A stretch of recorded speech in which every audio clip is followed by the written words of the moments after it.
And Phil, finally, what do you get out of all of this personally or professionally from such a long and arduous journey? It's a good question. One sometimes wonders. What one gets is a sense of satisfaction. When I first came I moved down to Lincolnshire about 13 years ago, 14 years ago, and I came here to a record fair. And it was a Saturday, it was raining outside, it was dark, dreary, drab, it was pretty horrible. I bought a Dwayne Eddy LP called Moving and a Grooving, which I've still got. I never came back because there was nothing to come back to. It was used for wrestling, occasionally things like record fairs. And then we looked at this thing of trying to regenerate it, get some money together for it. So I came in 2 years later and the place was derelict. The parquet floor had turned into a bad animated set for a Tomb Raider film because the floor had risen into pyramids and there was water everywhere. No lights were on because it was too dangerous. And I was going around the building with the Arts Council and sort of said, we're going to turn this into an art centre.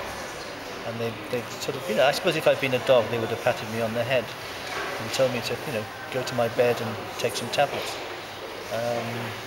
So I guess when you open it and you've got audiences in it and people love it and people are really fond of it, I think, yeah, okay, that's a good reason for doing stuff, making stuff happen that wouldn't happen otherwise.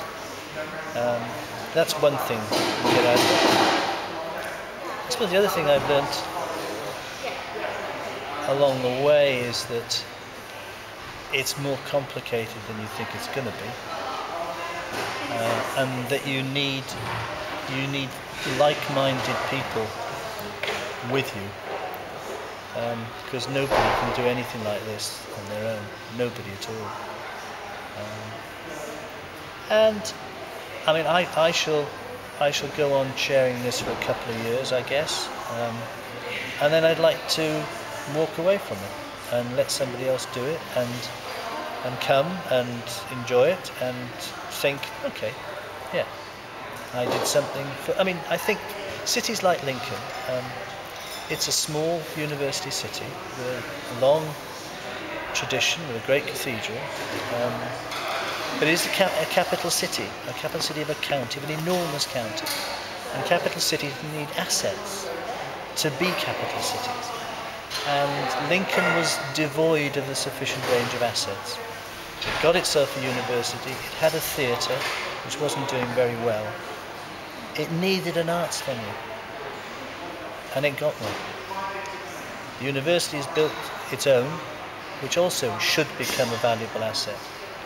And it's putting those assets together that make a place worth living, make people happy to be where they live, make people who don't live there want to live there, and play a part in developing the richness, the value of the place in the people's lives. So I suppose it's sort of, in that regard, a bit sort of messianic, or what the hell.